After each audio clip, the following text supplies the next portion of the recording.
It's time for another episode of the Joshcast, Sunday edition. I've got some good news and bad news. I think the good news is I'm really proud of myself for keeping up with this podcast, doing it once a day, and in spite of any results. That's kind of what I told myself when I started this journey. Another comedian was making fun of the use of the term journey, but I'm going to use it here. I'm going to dare to be douchey and use that here. But one thing that I said to myself when I started this is the podcast, number one goal is to have fun with this and for me to enjoy what I'm doing. Because I felt like I'd become so obsessed with trying to make it and with the business and with money and all that. And I thought, okay, the goal is make yourself laugh, Josh. Make that priority one. And so I think at points I've been able to do that. So that's the good news. Now the bad news is, and I'm going to contradict myself here, but number of views have been steadily going down.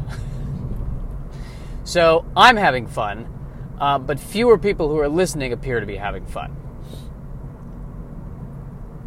And I'm not sure what to do with this information. You know, I feel like if it were the Fox network, I'd be canceled by now. If it were like the early 90s NBC, they'd say, maybe let it, podcast needs some time to find its legs. Fox, on the other hand, would say, we're cutting off the legs. There are no legs. There are no legs. It's drowning in mud. No, we're cutting it off. But I shall continue. I shall persever, which I think is how the British say persevere, or at least how it was said in a Shakespeare play. All right, so that we covered that. That's good. What are some thoughts I had?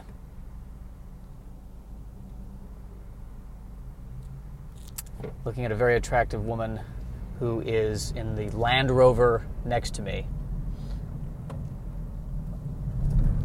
Not making the left turn with me, going off in her own direction. Driving in a Land Rover.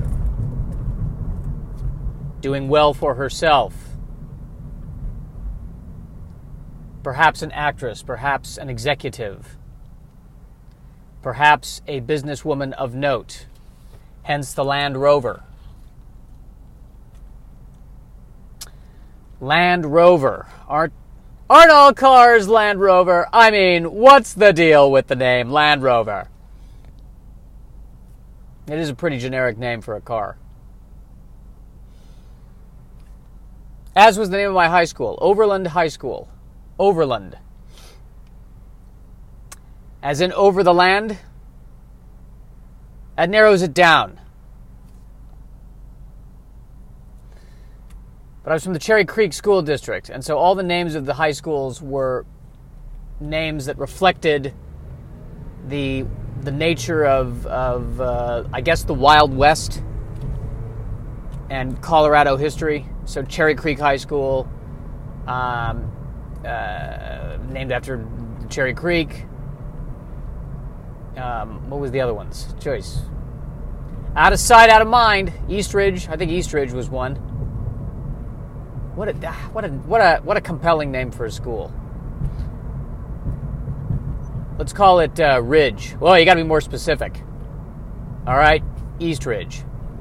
I like the Eastridge. It's nicer than that Northridge. Oof. You don't want to go near the Northridge. The shrubbery and on the Northridge, horrible. Eastridge, there are nicer places for you to take your horse to graze on the Eastridge. That's a little known fact of this area. Eastridge, good for horse grazing. Northridge, forget it. What were the other ones? Grandview. That was the new that they built that while I was in high school. That was the newest addition to the district, was Grandview. It's the Great Plains. What's the, I guess the Grandview would be the view of the mountains. And you can sit there and look at the mountains and go, that's what it's like to have features on the land. Isn't that nice? That is grand. I shouldn't be down on the Great Plains. There are people who enjoy the Great Plains. There are people who go to the Great Plains and go, this is nice. Nothing. The trouble with the Great Plains is that once you develop the Great Plains, the natural beauty of the emptiness is replaced with malls.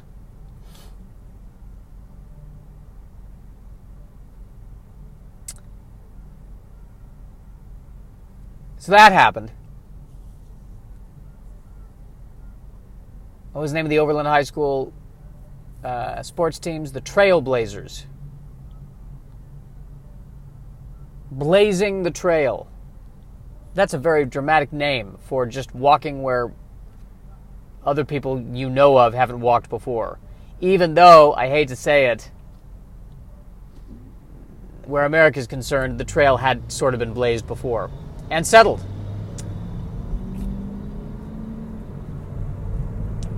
He's a real trailblazer. That was the first time that he created a video game where people were fighting using magic powers in addition to their hand-to-hand combat. The people who created Street Fighter, trailblazers. A trail that you could blaze using the Hadouken. Or the Shoryuken! It's my other detail about Street Fighter I love. Every time one of the characters in Street Fighter uses their special move, they shout it and announce it. I think that's why the other character was able to dodge it so many times. If you shout fireball as you're firing a fireball, it just lets me know that you are about to fire the fireball. Not something I would recommend in real life. Police don't bust down the door and go, you're under arrest! Bang! Bang! Bang, bang, bang, bang, bang, bang, bang! I'm now going to handcuff you. Cuff? That would be great.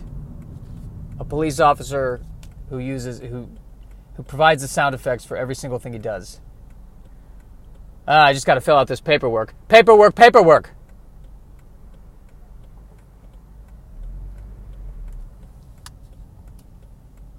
It's a lime green vehicle. I don't understand lime green. As a concept, as a philosophy, I don't understand lime green. I've never been on board with lime green. There are people who love lime green. I don't know what... I feel like if you're going to buy a lime green vehicle, if anything that you own or anything that you do is in lime green, you are saying something. Like I've tried riding those lime scooters, which are lime green color, and it wouldn't be my choice. If I could design a scooter color, it would be blue, depression blue. Depression blue scooters. Why? Because everything else is too expensive right now. And it's just too hard to walk that far. Depression blue scooters. Depression blue scooters. Because you decided to be a liberal arts major.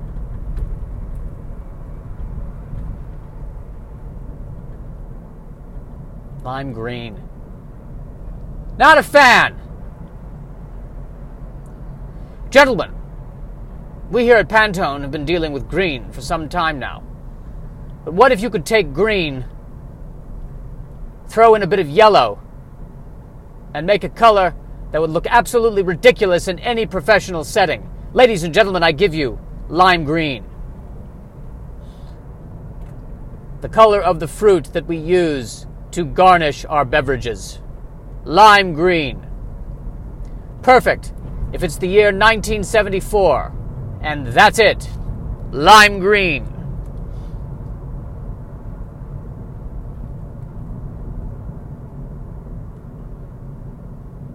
Maybe lime green was the 60s.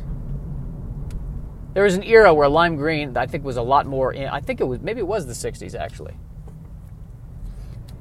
I don't know where that came from. We just defeated the Nazis. Let's lighten things up considerably. Lime green. For the person who says, I have no ability to see color. Lime green.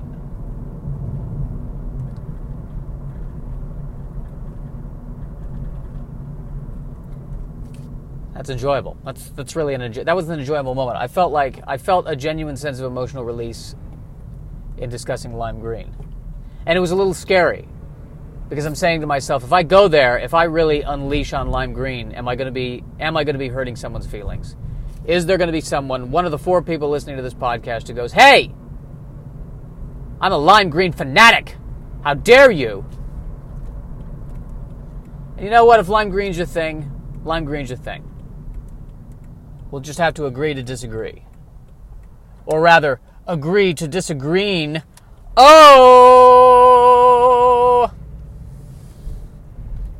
How come I'm not being selected for Montreal just for laughs after that? How come? Why is that not happening? Because that's why you do a podcast. So that you can record something in a room with nobody else there to tell you to stop. That is the power of podcasting, ladies and gentlemen. That is the power of the podcasting. Now I'm going to make a turn, pulling back out because I want to park under the shade. Isn't that a concept? I dare say that is a concept, Mr. Bond. But the question is, what to do now? What to do now? That is the question. I'm going to go eat gluten-free bread. That's my Sunday.